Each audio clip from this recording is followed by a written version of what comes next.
एक घने जंगल में एक शेर रहता था। वो बहुत ही शक्तिशाली और खतरनाक था। जंगल के सभी जानवर उससे डरते थे। एक दिन शेर जंगल में घूम रहा था कि उसने एक बिल्ली को पेड़ पर बैठे हुए देखा। बिल्ली बहुत ही सुंदर और चतुर थी। शेर ने बिल्ली से कहा, तुम इतनी सुंदर और चतुर हो, मेरे साथ क्यों नहीं रहती? बिल्ली ने शेर की बात मान ली और वो शेर के साथ रहने लगी। शेर और बिल्ली दोनों बहुत अच्छे दोस्त बन गए। वे हमेशा साथ में रहते थे और एक दूसरे की मदद करते थे। एक दिन जंगल में एक बड़ा सा तूफान आया। सभी जानवर डर गए और इधर उधर भागने लगे। शेर और बिल्ली भी डर गए, लेकिन वे साथ में रहे। शेर ने बिल्ली से कहा, तुम डरो मत, मैं तुम्हारी रक्षा करूंगा। शेर ने बिल्ली को अपने ऊपर बैठा लिया और वे दोनों तूफान से बच गए। तूफान के बाद शेर और बिल्ली की दोस्ती और भी गहरी हो गई। वे हमेशा एक दूसरे के साथ खुश रहते थे। उनकी दोस्ती की कहानी जंगल के सभी जानवरों ने सुनी और वे भी शेर और बिल्ली की दोस्ती की मिसाल देने लगे। कहानी का मॉरल, इस कहानी से हमें ये सीख मिलती है कि दोस्ती में कोई भेदभाव नहीं होता।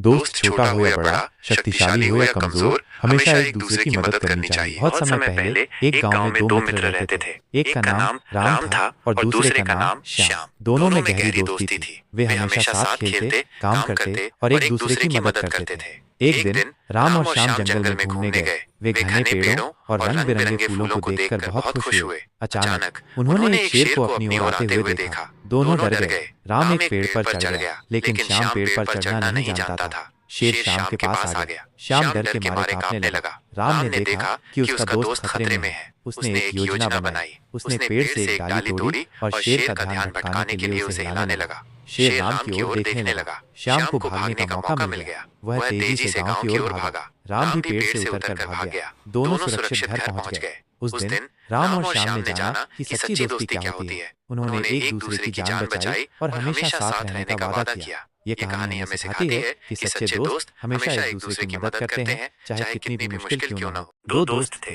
राहुल और रोहन। राहुल बहुत मेहनती था, पढ़ाई में हमेशा अव्वल रहता था। रोहन मस्तीखोर था, पढ़ाई में ज्यादा ध्यान नहीं देता था। एक दिन स्कूल में परीक्षा हुई। राहुल ने बहुत मेहनत की थी और उसे पूरा विश्वास था कि वो अच्छे नंबर लाएगा, लेकिन रोहन ने परीक्षा के लिए कुछ भी तैयारी नहीं की थी। परीक्षा के परिणाम आए। राहुल ने बहुत अच्छे नंबर लाए, जबकि रोहन फेल हो गया। रोहन बहुत दुखी हुआ। उसने राहुल से कहा, तुम इतने अच्छे नंबर कैसे लाए? राहुल ने कहा, मैंने बहुत मेहनत की थी। मैंने हर दिन पढ़ाई की और परीक्षा के लिए अच्छे से तैयारी की।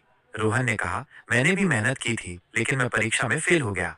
राहुल ने कहा, मेहनत करने के साथ साथ सही तरीके से पढ़ाई करना भी जरूरी है। तुम्हें पढ़ाई पर ध्यान देना चाहिए और मस्ती कम करनी चाहिए। रोहन ने राहुल की बातों को ध्यान से सुना। उसने राहुल से सलाह ली और अगली परीक्षा के लिए अच्छे से तैयारी की। इस बार वो पास हो गया और अच्छे नंबर भी लाए।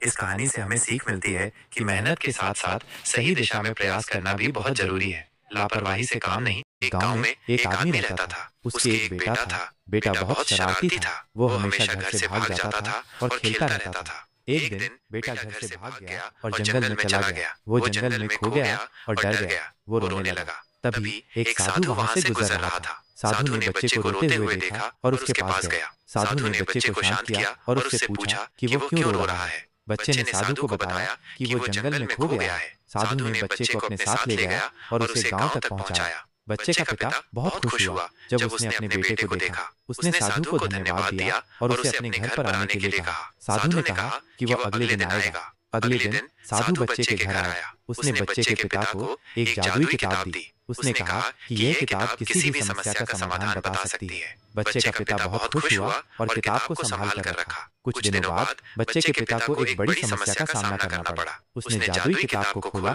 और उसमें समस्या का समाधान देखा। बच्चे का पिता बहुत खुश हुआ कि उसने समस्या का समाधान ढूंढ लिया। उसने साधु को फिर से धन्यवाद दिया और कहा कि वो हमेशा उसके आभारी रहेगा।